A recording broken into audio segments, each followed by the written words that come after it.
You mentioned the preference rates, US bonds, then equities, then from an India perspective.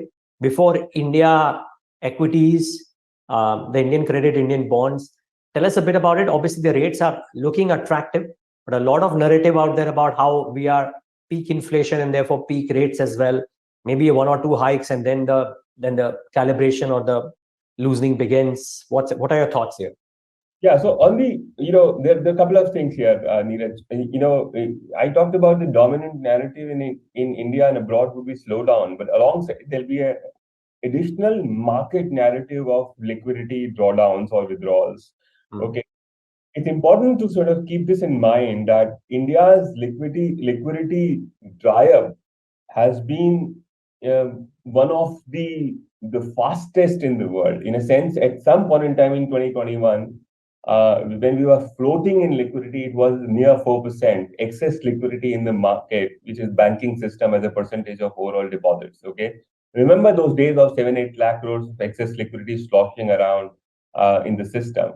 That number is actually right now negative, and so to the extent what Fed is trying to achieve, at a peak liquidity withdrawal level, India has been able to achieve already, not because of RBI's activism, but because of large current account deficit and BOP deficit, which led to a drawdown on our reserves, and therefore Indian INR liquidity in the banking system has dried up.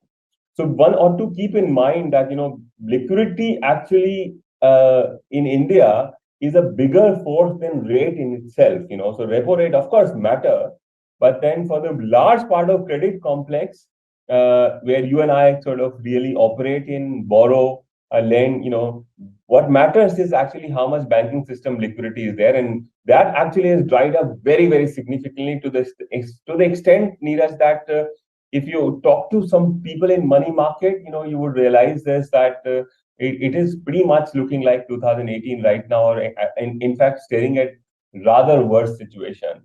To a certain extent, something similar is going to happen in US also, where $95 billion run rate on a monthly basis of withdrawal will happen, that Fed would do in terms of QT. So that's the dominant narrative that, while rate hikes in world, both US and India, would slow at margin, but liquidity will continue to actually leak, and that will continue to put pressure, aside from the fact that, the past tightening would also begin to sort of make an impact. So markets will actually do the job of actually pricing future, but the real, because you asked me about credit, credit actually does not respond to future, it actually respond to like commodities to here and now.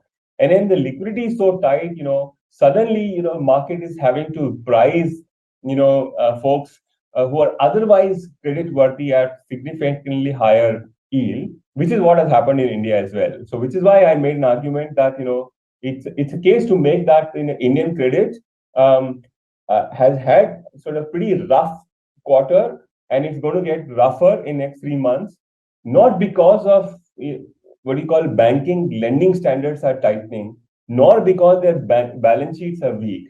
It just, in the firm's balance sheets are actually pretty squeaky clean, so to say, one of the best since 2007. And yet, actually, repricing has happened because of the lack of liquidity, so to say. And that gives an opportunity to investors like us, that in AA papers, in India, which are actually from a pure credit standpoint, are actually better placed than what AA pluses were there in 2018.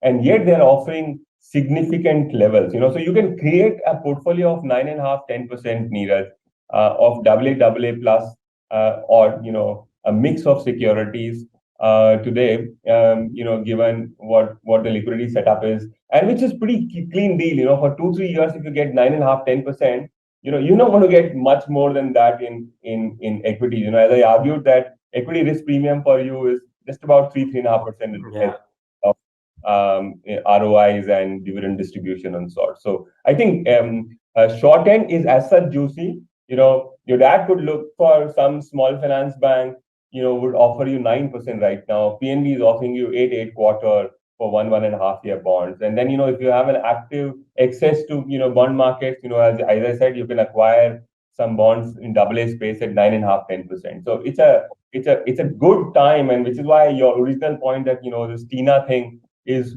for sure not there now. There are many opportunities to build portfolios.